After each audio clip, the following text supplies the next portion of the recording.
What I've seen work the best among our founders is alternating between email and in-mail and asking for feedback or input or advice on what they're building. Right. So if I reach out and say, hey, Yeah. Doug, if I say, Doug, we don't know each other, but your background is just ideal based on everything that you've done and what we're building. Could we hop on the phone for 15 minutes? I would love your take on what we're doing.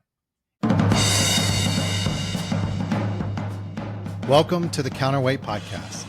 I am Doug Rogers, your host, and I'm excited to share these stories of vision, passion, and growth leadership in digital health.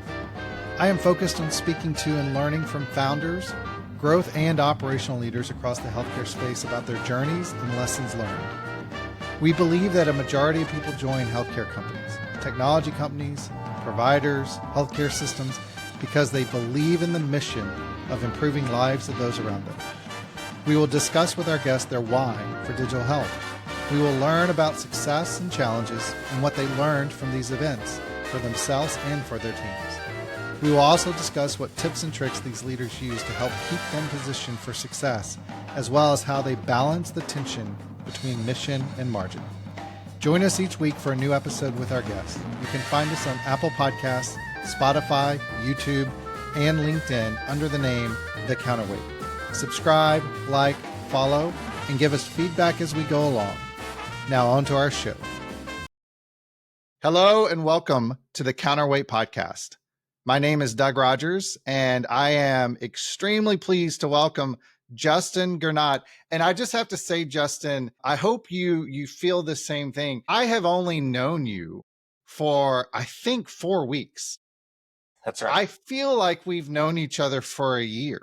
Now, you don't have to admit that, maybe because I'm oversharing here, but I was reflecting on this as we were preparing for this podcast. By the way, thank you for making the time and coming on. But I am really amazed and appreciate the level of conversation that we've had in such a short time. And that's part of why I'm super excited for our audience. I think they're going to enjoy this conversation as much as I have. So without further ado, Justin, welcome to the pod. Thank you for joining. Why don't you share with the audience a little bit about who you are, what you do, who you're with, and then we'll dive right in. Yeah, totally happy to. And thank you. Thank you for the invitation. I do feel like I've known you for a long time. And I think we have some shared experiences over a long careers now, if we're willing to admit it, in healthcare technology. So feels like a blink of an eye. Blink of an eye. Exactly. We're still young. We're still very young. That's what I tell myself, Doug. That's right. Every day I repeat it and try to make it true. But no, it's great to be here. I've been 26 years in the industry. Always in sales and business development and partnership roles, bringing new technology to healthcare customers. Started off with providers back in the early days when healthcare was just being digitized. So back when hospitals and health systems had directors of information services, they didn't have CIOs for the most part yet. So it was very, very, very early days. And I've had the pleasure of working in a number of Fortune 100 companies. Been a part of a few really solid startups and have been in venture a couple times now. And my current role, which I took over 6 months ago, is I'm a senior director of venture traction at Redesign Health, which is a new function that was stood up by our head of ventures, Neil Patel. Essentially came to the realization that we can build all kinds of things around really talented founders in digital health. But if we don't really double down and help them sell, particularly as they go from 0 to 5 customers, we're not going to realize the kind of value, and the founders aren't going to have the kind of success that they need to have. So the team that I'm a part of is all about helping our founders go to market more effectively, more efficiently, and ultimately realize and return more value in all directions. So first of all, I got to say that sounds like an amazing role. I'm kind of jealous, in fairness. And I think our audience will appreciate, because what we've certainly tried to do throughout the arc of episodes here at the Counterweight is talk about the dynamic, the tension, and the opportunity, and how you build go-to-market specifically in healthcare at all stages of companies. And we talked about this in the prep. We've had guests that are in very large companies. We have guests that are in very small companies, and then the gambit thereof. And the challenges are different, but they're the same. Guide our audience just a little bit around, or just frame, what is the focus for Redesign Health and where do you spend, you writ large, spend most of your time from a portfolio or investment perspective? Yeah, happy to. So Redesign Health is one of a number of venture studios that came on. 2018 is really when we started launching companies. We have more than 60 that are out there in the market right now. And the majority of the companies we've launched have been successful, which is great news because we're starting with the idea and then finding a founder and then building from there. And we've evolved the model significantly. So 4 or 5 years ago, we were building fractional everything around an idea and then bringing the founder in once the idea was really kind of up and running. So we had a fractional CFO and we built all the functions. We'd even build the website for you. We do everything, right? Wow. Yeah. And founders over time and the market over time really wanted to have more control, to have more equity, and to maybe not take everything that we had built around them. So we've scaled that model down, changed the equity component, and all in service of really strong founders and good ideas that need to arrive at a Series A fundraise with the right kind of a cap table and the right level of success. The big thing, though, that venture broadly has not solved for is helping early stage founders sell. Now, there's a couple different approaches that lots of firms have taken that get varying degrees of success. One is, and this is what everyone in venture does, we make a ton of introductions to the portfolio company founders, and some of them hit and some of them don't, right? So that's kind of a sales. No, wait. So Justin, I want to make sure I understand this. One meeting does not equal a sell. Is that what you're saying? One good, not, and I'm not devaluing introductions because look, I benefit from introductions, from getting a meeting. But I think what I'm hearing is that one meeting does not mean that you walk away and say, I'm going to get ink on paper. That sell is done. There's nothing else I need to do. I don't know what your career's been like, Doug, selling to hospitals and health systems and payers, but one meeting, you're not even sure if you have a prospective customer That's right. in a lot of cases, right? It's a complex sale. There are always lots of stakeholders involved, and the meetings are important. You learn a lot. That's the starting point, but the dozens or hundreds of introductions are not necessarily what makes it. And I'm radically oversimplifying, but that's what all venture firms do. All venture firms have big and deep Rolodexes, and they make lots of intros. The other side of that is some of the larger venture firms will hire a small sales team, 3, 4, 5 people who sell on behalf of the portfolio, which can be very effective in the near term, but it's not really building the sales acumen and the sales muscle of the founder.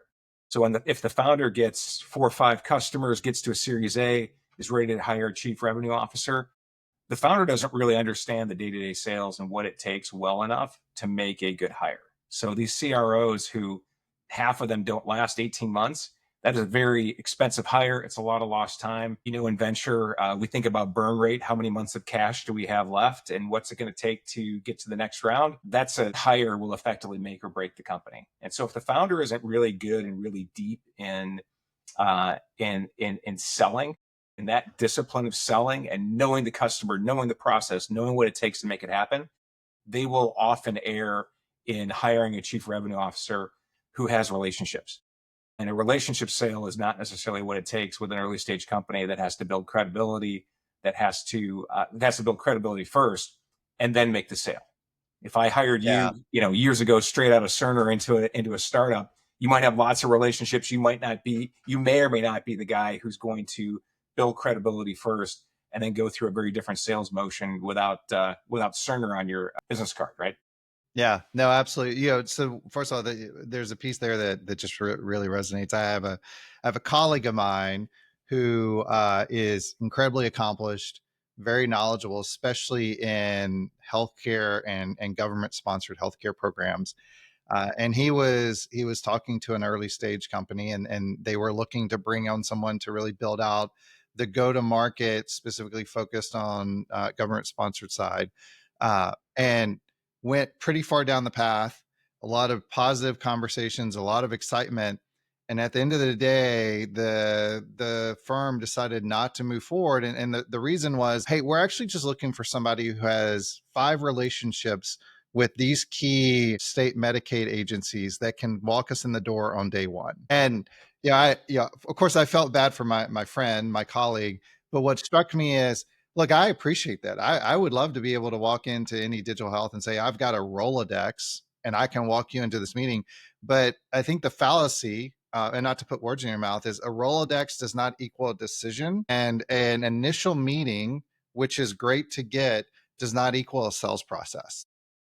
That's 100% correct.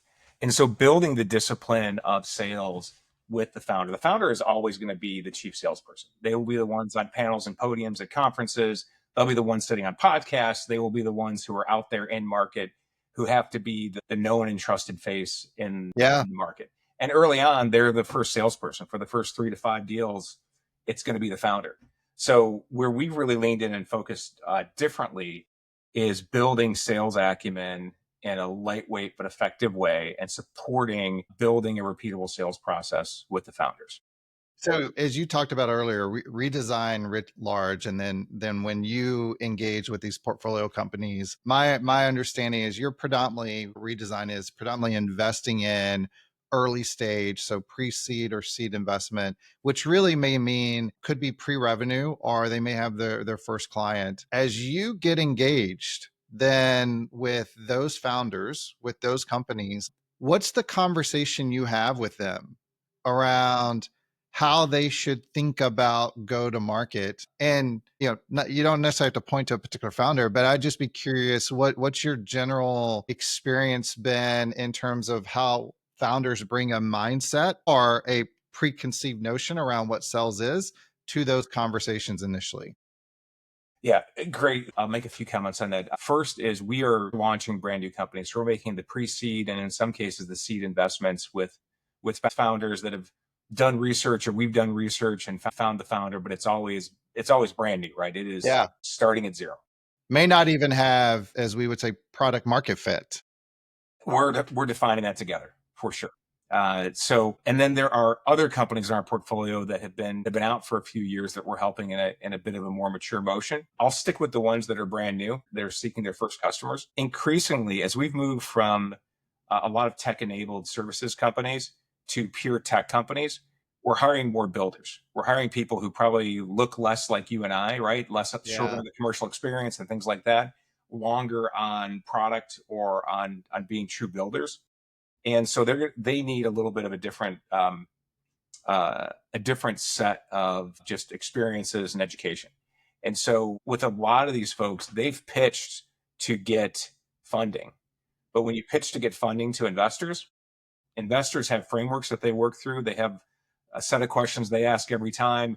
It goes to investment committee on Monday, and a decision gets made as soon as everyone in the investment committee feels like they have enough information to get that investment. So they might check references, they might ask more questions, but every Monday they meet, a decision is going to be made. It's not going to take months, and that's it.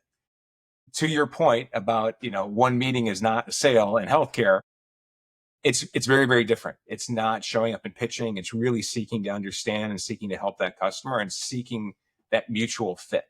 And if you have the patience and are willing to take the practice and the coaching, you can go from pitching investors to engaging authentically with prospective customers and finding that fit more easily if you're not just pitching and then asking for questions. Right. So it's a mindset shift. I'd say that the big things that the early stage founders need to do is one, just recognize and lean into how that pitch and that process is different. Number one. Number two, the persistence of sales is something that's really critical. If an early stage founder is saving, 2 hours once a week for prospecting and follow-up, that's not enough.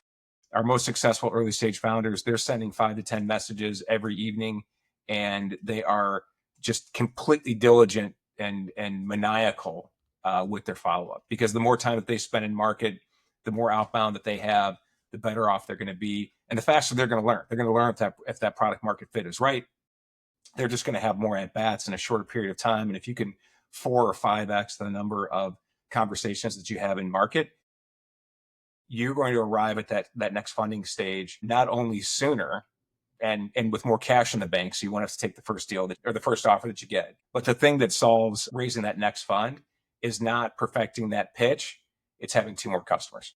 Yeah. I think that customers and revenue, you're going to be in great shape.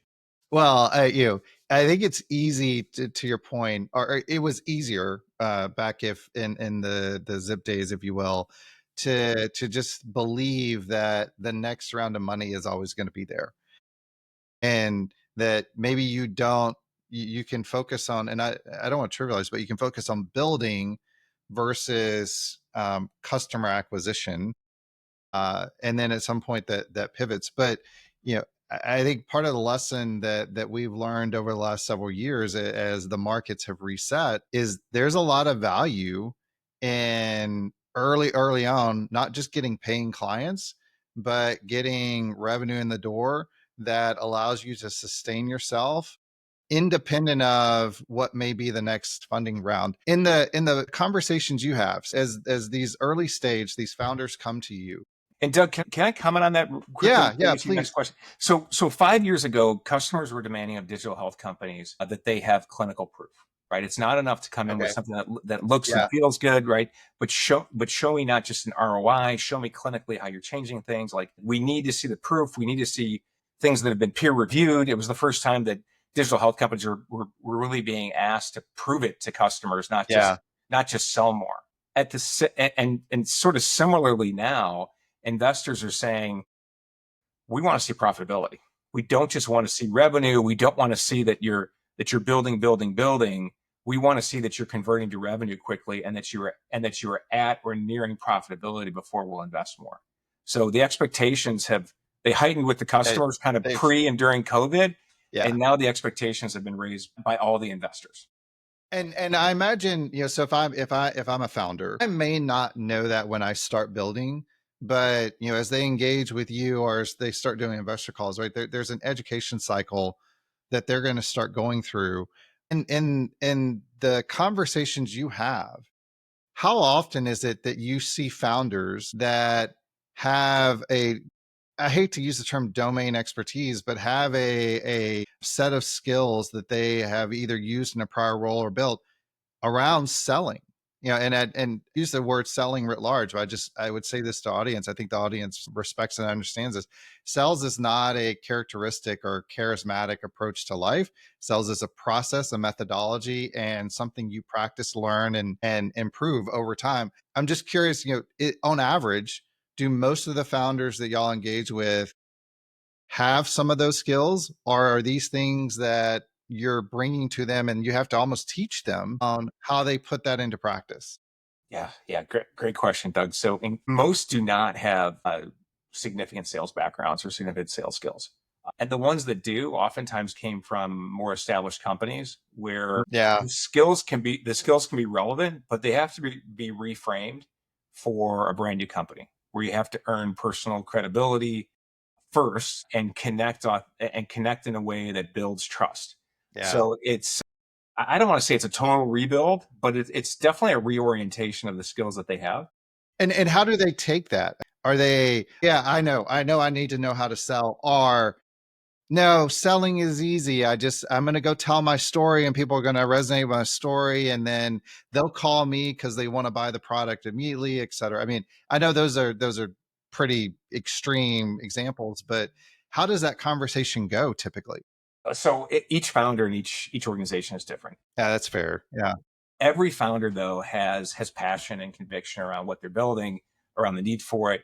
And if you can help to orient that and to coach on how to build on that, that's really a critical piece. Most founders, though, they've come to Redesign because they want some help in building the venture.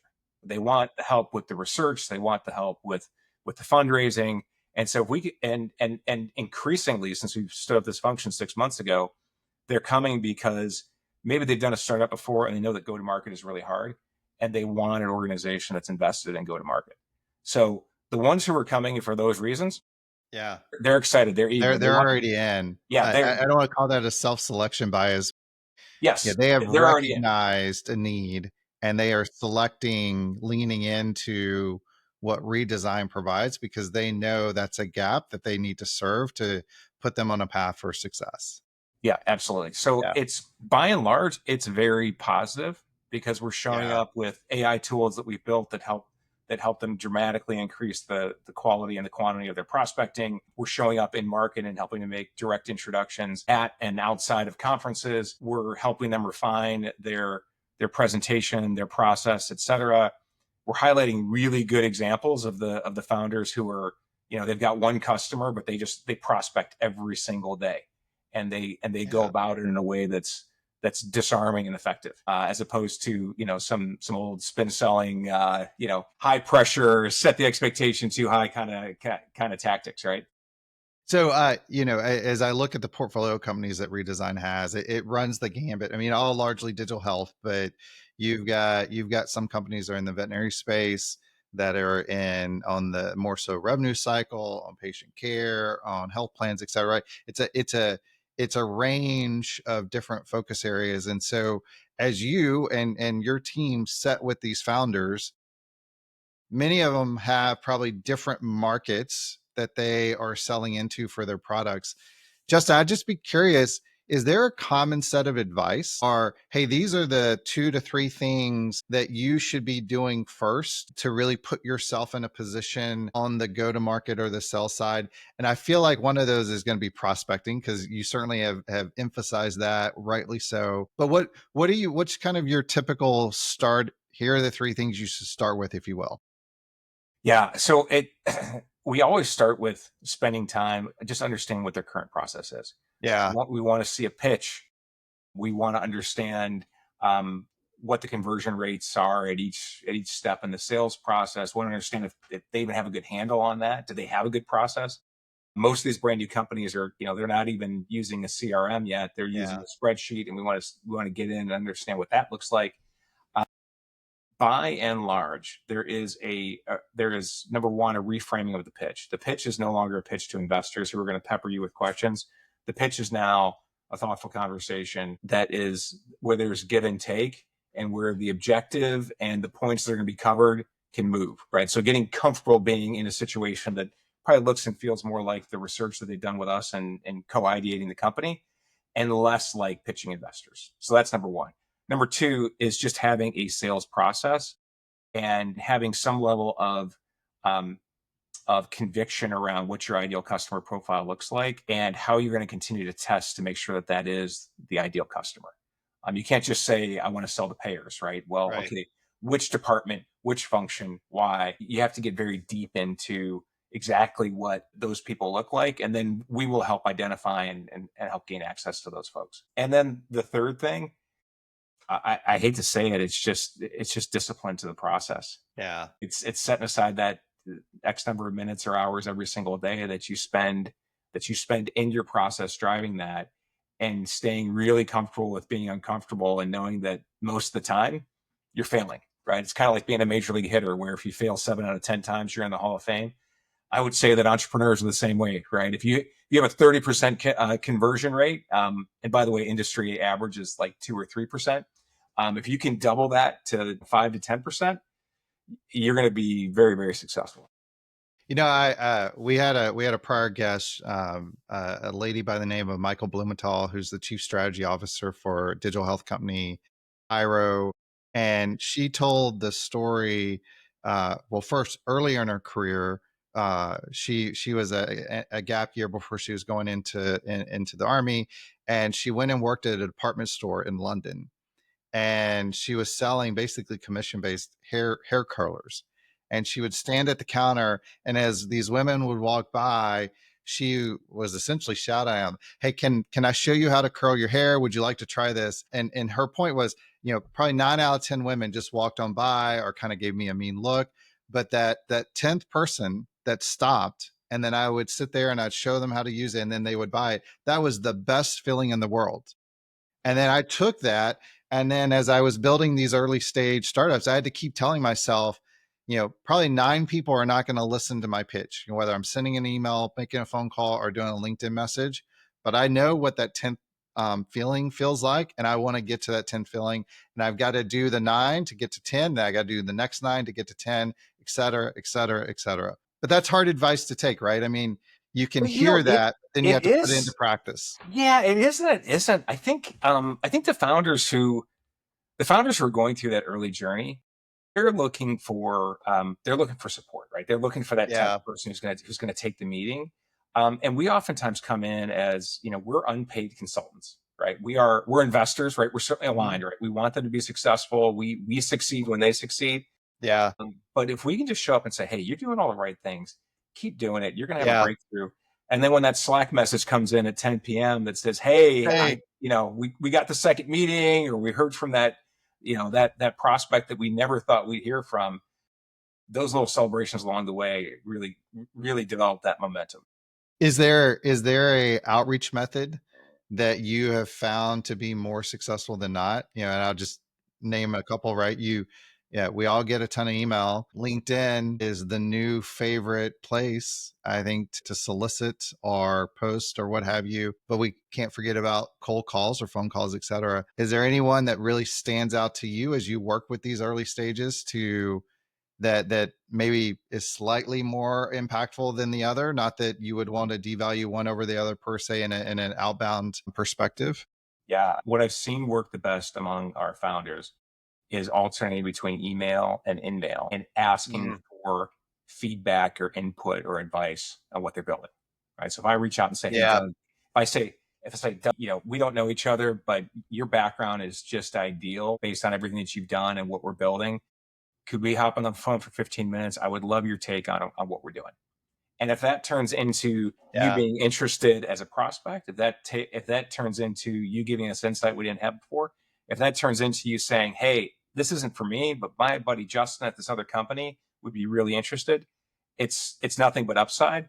It's disarming. It's genuine. It's not filled with the tactics and manipulation that smart customers filter out immediately and trash, right? So that and being diligent and alternating between the email and the in-mail. There are some people who see every email. There are some people whose assistants get rid or digital assistants get rid of all that. yeah. And then there are folks who live in LinkedIn, and maybe it's the second time they see it on one or the other of those platforms. They're going to respond and take the call. What's your opinion? I know we didn't talk about this in the prep, so it's a bit off the cuff, but I'd be curious. What's your opinion, or do you advise founders to publish on link I say publish, but to post on LinkedIn? So there's the reach out, right? The in-mail or what have you, the DMs, but just more so to publish under the guise of thought leadership, what they're doing or how they're doing it to try to draw people in. Is that a tactic that either you encourage or you've seen value be derived from? Or is it, hey, there's a lot of noise out there and there's other things you can do to get awareness or engagement? So our founders are experts in the domains in which they decided to build. Yeah. So it should be a light lift to publish to LinkedIn, number one. Yeah. Yeah. Number two, we talk about job number one as a founder is to build personal credibility and then credibility in your company. It's a great way to do it. And oh, by the way, customers do at least 80% of their research before reaching out to vendors. Yeah. When you and I started our That's a careers, really good reminder. it was like 30 or 40%, right? And then they would call the top three vendors and start and talk us to death for months, and we'd present them to death, and eventually they'd make a decision. Customers are doing their own research.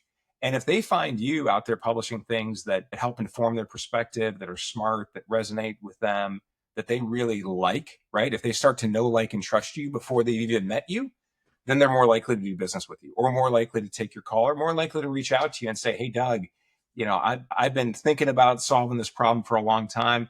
I finally have some budget and I want to talk to you and your company. So it is 100% a smart thing to do. I wouldn't spend all my time doing it, right? Yeah. But I It's do not a think, sole strategy. It's a tool in the toolbox. yeah, yeah, Yeah. and I think it's quality over quantity. But putting it out there, it's a great way to learn more. It's a great way to be more easily found by folks who are thinking about solving a problem that might lead to your solution. And I would, yeah, it'd be interesting your reaction here, but I would offer up to founders and candidly anyone who wants to share ideas. There's real value in you having to sharpen your thought process by writing and writing Yes. consistently. And look, I've spent a lot of time with founders. Many of them, right? They are passionate. They have lived experience that has formed the ideation around the product, and they have these unique data points or Mhm. experiential things that really just convey not just passion, but why this thing is so special. But at the same time, sometimes that can be really rough. The way you tell the story, the way you articulate it, the way you connect to other value points. And I at least in my own personal life, the more I sit and write and then write again, the more often I find myself not just kind of polishing out that thought process, but uncovering new connections that I want to bring into that topic. 100%. You think you know something, and then you have to communicate it to a broad audience and That's right. make it Yeah. relevant Get and it from interesting. here. And it's super challenging, but it's it's important over time to continue to refine that messaging, and doing it privately in writing before you're trying to do it one to many from a, from a stage or a podcast or any place else is really critical. Yeah, absolutely. So as you work with these early stage companies and you're helping them think through and build the go to market motion, certainly some of the things that you just talked about is helping them understand and refine how they talk about what they do. And as you mentioned, right, there's a difference between how you talk to an audience that is potentially considering whether they invest in you versus an audience that's going to invest in your product because they're going to buy it. Two types of investment, but a different type of audience. Defining ideal client profile, easy to say, sometimes hard to do. But what I heard from you is it really takes iteration of feedback and people who respond or don't respond, and then just being deliberate, setting it the time to prospect, to engage, being willing to deal with the no's, to get to the yes, et cetera, et cetera. As you take them on this journey, I have to imagine it gets to a point where between the work your team is doing, the growth the organization is having, that they start thinking about, hey, as the founder or founders, I need someone to do this with me. I may be thinking about hiring my first salesperson. How do you coach a founder through that? Well, it's carefully and deliberately. It's every founder's in a bit of a different place. And I think the ideal setting is when the founder, it's always founder led sales early on. Yeah. The founder needs to be, reasonably good at this in order to make a good hire, right? You can't, it's very hard. Like if you're just not a baseball person, right, you're not gonna draft a good center fielder. Yeah. And so by the same token, you need to be reasonably good at sales, or else get some really good advisors around you who know the space and who have successfully hired first salespeople. So there's a few ways to step into it. One is, certainly we have a big talent organization, or a big talent effort and team here at Redesign. We're good at identifying candidates. And we also have about 700 advisors from across the industry who would help us source and select good people.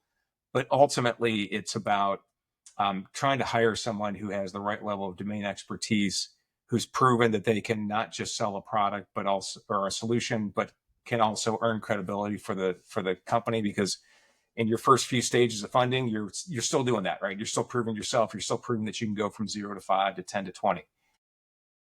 So it's a combination of working with that founder to say, okay, number one, do you really understand your sales process and what you need? And are you sure this is the space where you want to stay, or are you continuing to pivot and iterate the product? That helps inform who you need. And then frankly, I think we need to be way more hands-on and way more involved in the hiring than we have necessarily been. And I And when say you then say the venture we, has been over time. okay. I think it's important to get a real good cross section of people and to take your time in hiring.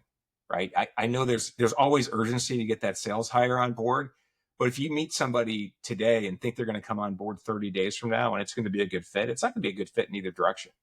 There needs to be a really thoughtful process. You need to invite them in. You need to see how they work with people, observe them over time, see how they follow up, how they act in the interview process is like the best case of how they're going to act while they're actually in the company. So that would be number one. Number two, give them a good role play scenario where they try on selling for your company and have them pitched Mm. to you and your first customer and a board member and someone from Redesign who's preferably on the venture traction team, and see how that works, right? And make that very real life, and for it to be an audition and in both directions, right? Is this a mutual fit? That is it. That is another critical piece. And then, the third piece of this, you have to set realistic expectations. you can't think that I've been acquiring one customer a year for the first 3 years, and my first chief revenue officer is going to go get 5 customers in the first year. They might, right? It might be the right time, right place, but any level of talent is not going to flip that equation and suddenly make the offering sell 2, 3, 4, 5 times faster than it has been. It's great to get more at bats and to increase that efficiency number, but that effectiveness ultimately rests on factors that are outside of the span of control of that first sales hire.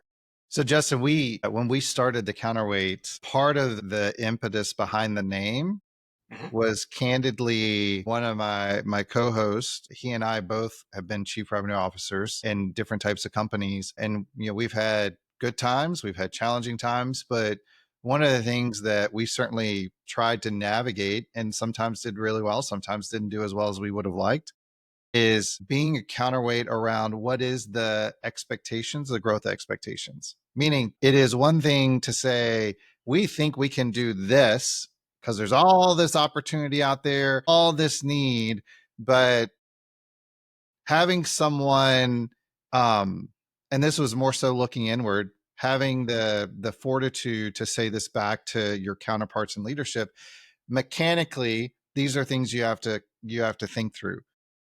Deal cycle takes this long. A person can only reasonably manage X amount of deals in a cycle. And so if you want to do X amount of dollars and that represents Y amount of deals, and it takes this long and you have one person and they can only handle 10, don't think you're going to do 20. Yes. And so I say that out loud because one, it reminded me the original inspiration for the name as you were describing that.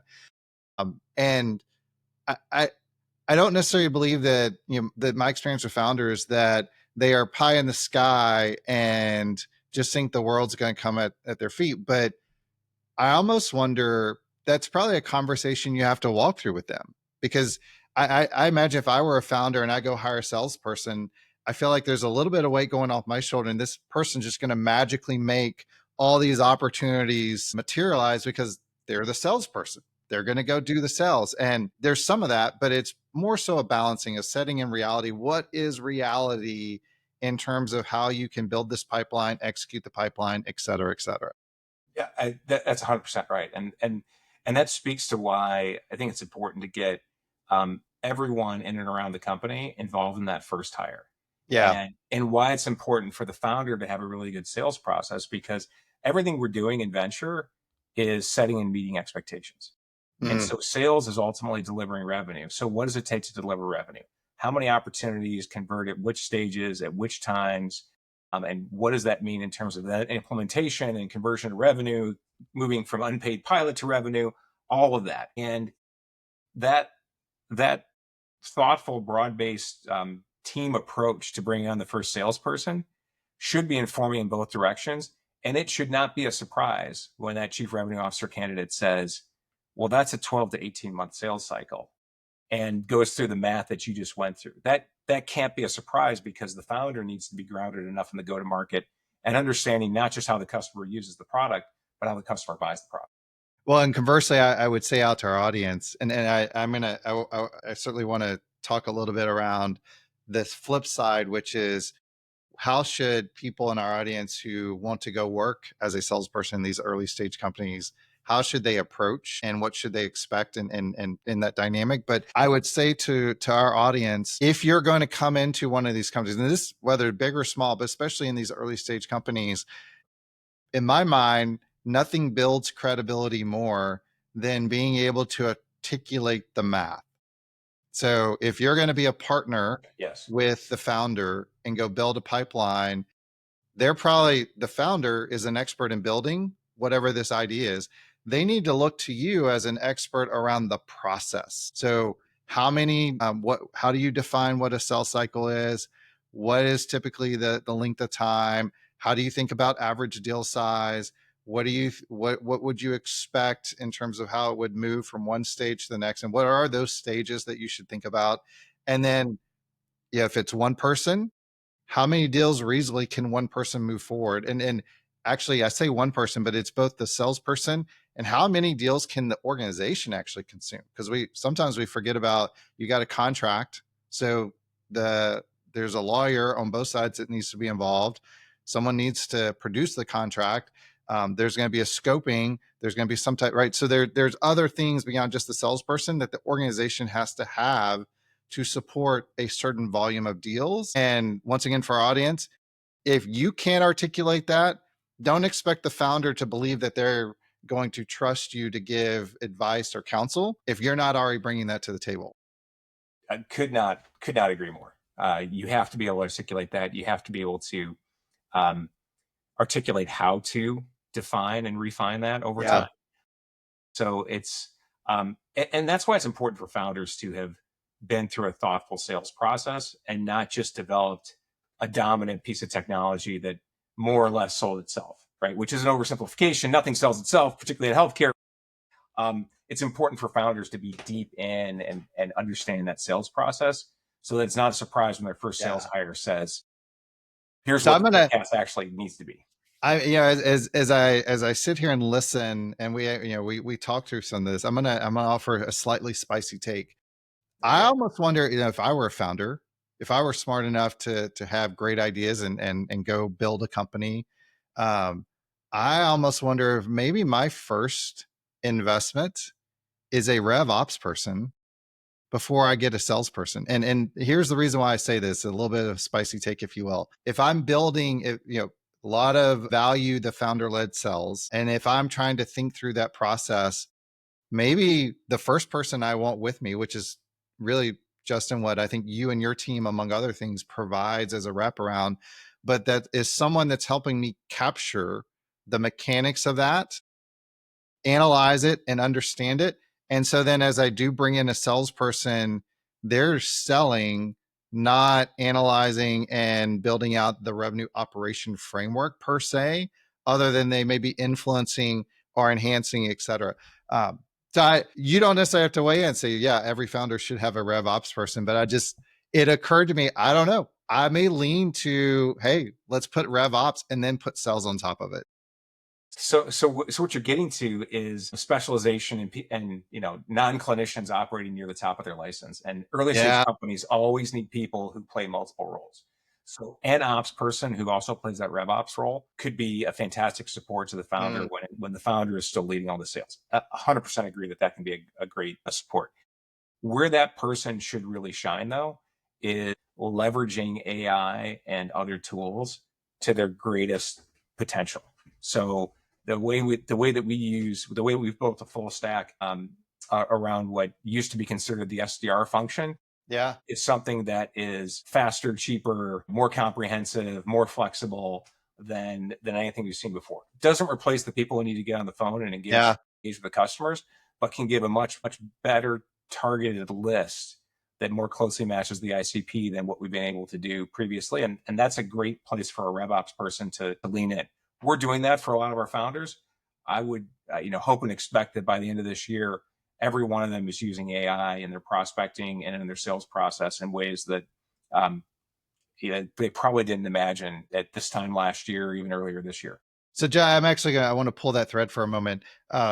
Because you're on the front row seat with these early stage companies of helping build process demand and engagement. You've said this now a couple of times as we've been talking, that your team is already using AI capabilities, if you will. What? Just give us a couple examples. How is your demand gen or your go-to-market support? What are you doing specifically with AI to amplify or go faster than maybe what we would have done 2 years ago, 3 years ago? So great question, Doug. So the first thing we're doing is we're doing our research on ideal customer profiles, on who those ideal customers are. We're able to do that research and consolidate that and look at that more quickly with more data, more inputs than ever before. So we're able to do that in ways and just deliver insights as to who those folks are, why and how they might be buying, and for a whole host of companies, really across all the portfolio companies that we have. So account profile and leading indicators that you would use or incorporate in part of your outreach. Yep. And then how to get to those folks, right? Okay. We're using a whole variety of ways to figure out which conferences they attend, where they're going to be, and even doing some really simple things like matching them to the folks in our network who know them. Right? It used to be you'd send a bunch of emails and say, "Hey, please take a look at this list. Let me know who you know." Now we're able to automate messages to folks who are either part of our advisor network or who might be investors, and with a very specific ask. We can show up and say, "Hey, Doug, you know these three people. Can you please send these messages, request these meetings, and make it easy for you to just copy paste and be done, as opposed to that being a 10 or 15-minute task for you." So Jesse, I'm gonna pause there. I love that. And so I learn something new every time I have one of these conversations, and this is no exception. Yeah, I was, as you were describing, I was thinking about incorporating how we do it today, and then some of the things incorporating our own daily process. And one of the things, I'll raise my hand, I probably don't do a great job of, is mining the network of people around me in my organization for their relationships to then make an introduction. I'm gonna take what you just described and figure out how to mind map our organization and start giving more direct ask of, hey, can you reach out to this person or make a connection to this person, and see how that accelerates our own conversations. That's such a great tip. Thank you for that. Yeah, no, and it's just time consuming. Like, we all know how Yeah. to do it, right? But Yeah. until you actually map the relationships that you have in your org, and you are using some really simple AI tools that my 10-year-old could use as well as I could, right? Maybe better, because right, they're now becoming an AI native generation. Oh, they're 100% AI native, and they can do more by asking Alexa than most of us can in our day to day, right?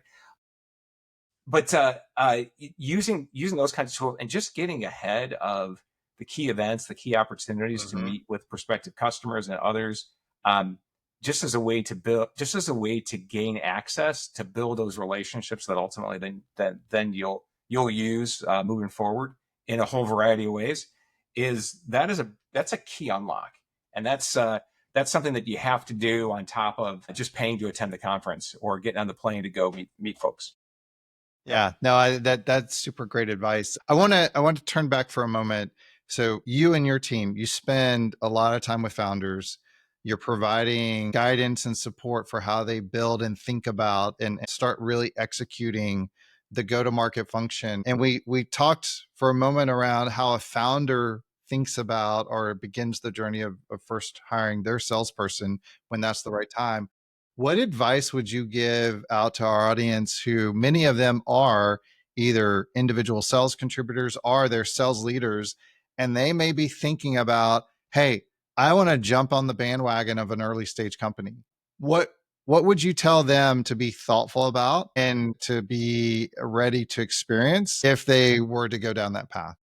Yeah. So the first thing I would do is find folks you know and trust who have gone that path, and go spend 30 minutes with them and just ask what it's been like.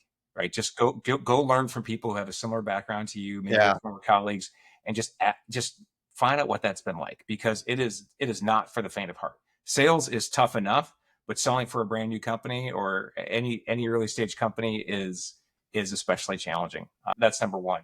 Number two, I would only do it if you're really, really passionate about what that company does, because you need to fundamentally believe that you are making the world a better place by virtue of what you're doing. And if you're going to take on something that's challenging, it better mean an awful lot to you. Yeah. And then the third thing, we get wrapped up in the technology, and because the technology is just awesome. I mean, compared to what we were doing early in our careers, like it's mind blowing, right? It's just absolute magic.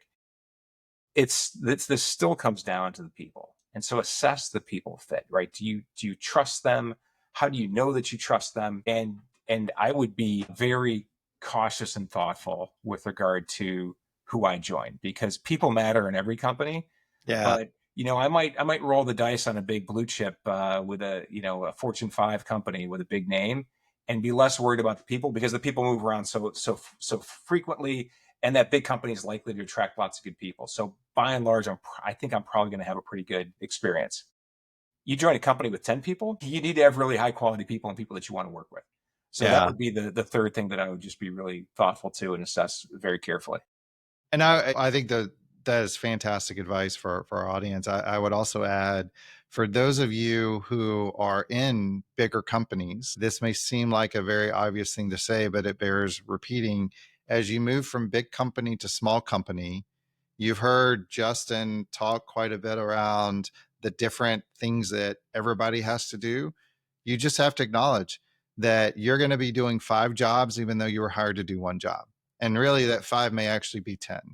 And that's the reality of being in a small company. You'll be the salesperson, you'll be the rev ops person, you may actually be the digital marketing person, you'll probably be the conference and event management person, you're going to be a counselor, you're going to be a resource. So just know that you're not stepping into something that has the layers of support that you take for granted. I have taken for granted sometimes when you're in a bigger company. So Oh, great 100%. advice. If you go from a big company to a small company, you will be professionally reborn Yeah. if you're going to be successful, because you're going to wear all those hats. You're going to have to earn the credibility personally. You have to work differently.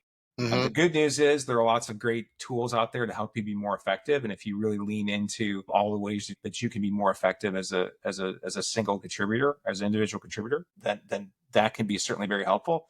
The flip side is you might also be asked to be on podcasts or to speak That's when right. when you were carrying the bag for IBM or GE. You probably were, your PR person probably Yeah. wasn't putting you up there, right? That's right. Well, I would also add, for the founders, because we do have a number of founders that listen to this podcast.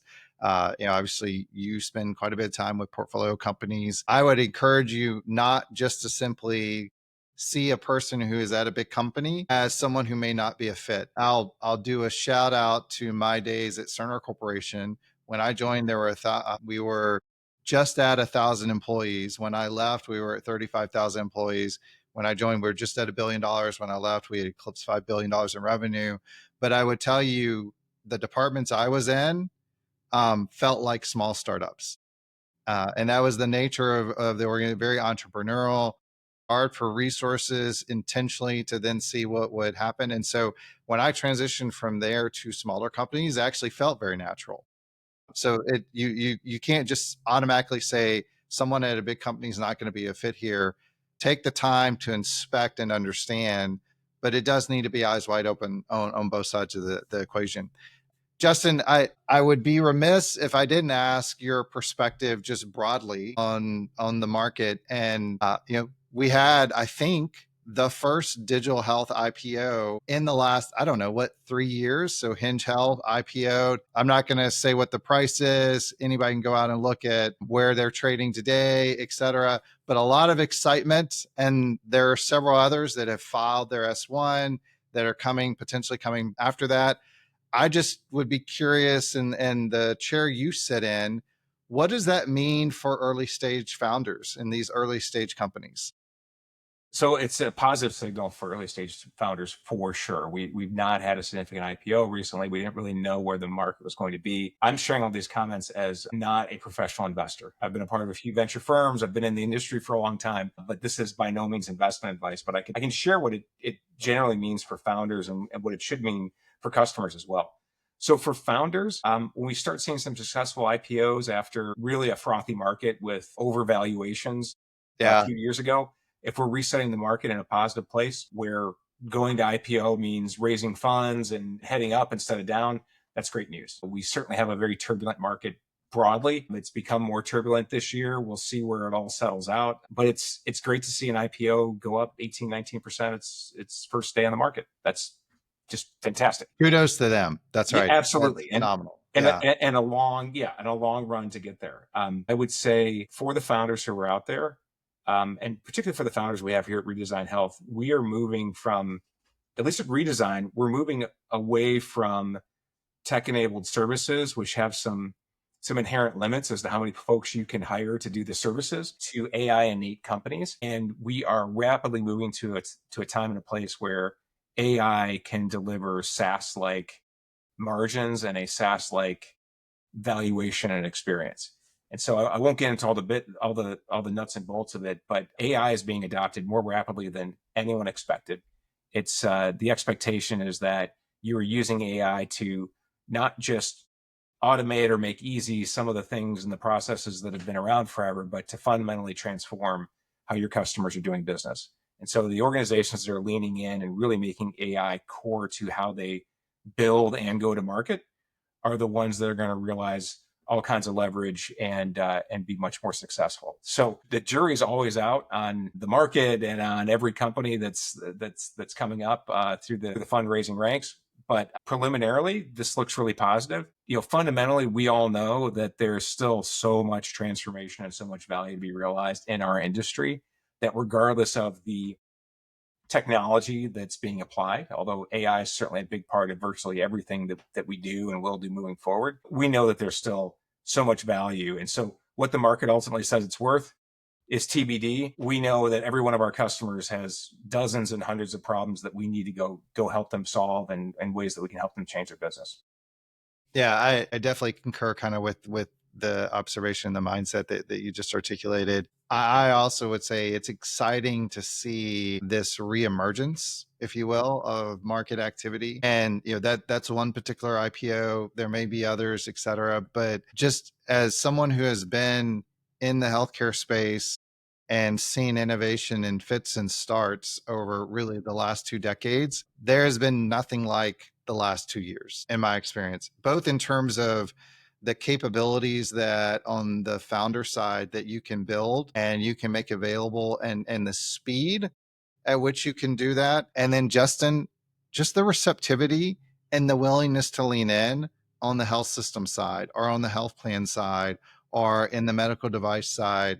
I've seen conversations move at a speed that I did not think were possible from sales cycles that I've done just 2 years prior or 4 years prior into that same market. So it is certainly a remarkable time to be in healthcare, to be in building, to be helping sell or do go to market. Justin, we're gonna bring this to a close. This has been a great conversation. I appreciate you making time for this. If you were not sitting at the elbow of a founder or founders, helping them build their go to market, helping them bring change to the world, specifically into healthcare, what would you be doing?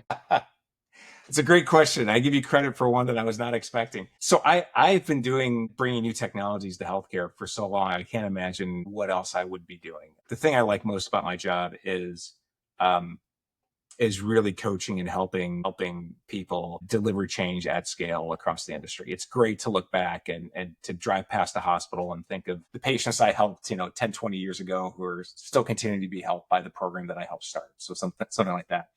Along those same lines, I love coaching. I love coaching my kids in sports. My first grade daughter is playing softball.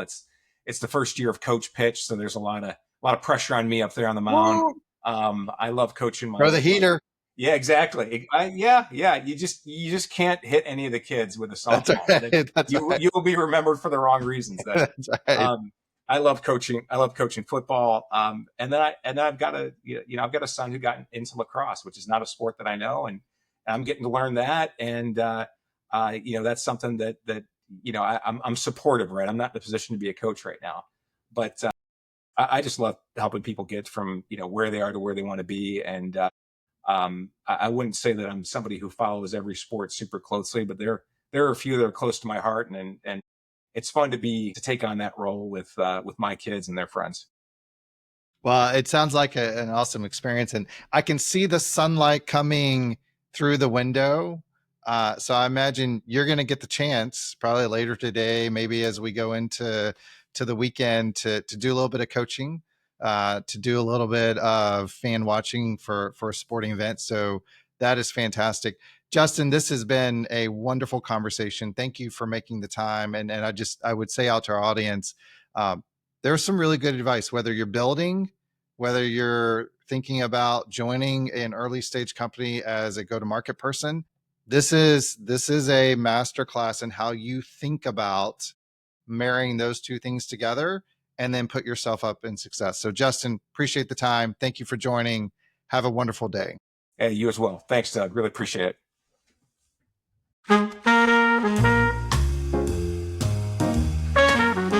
Thank you for listening to The Counterweight.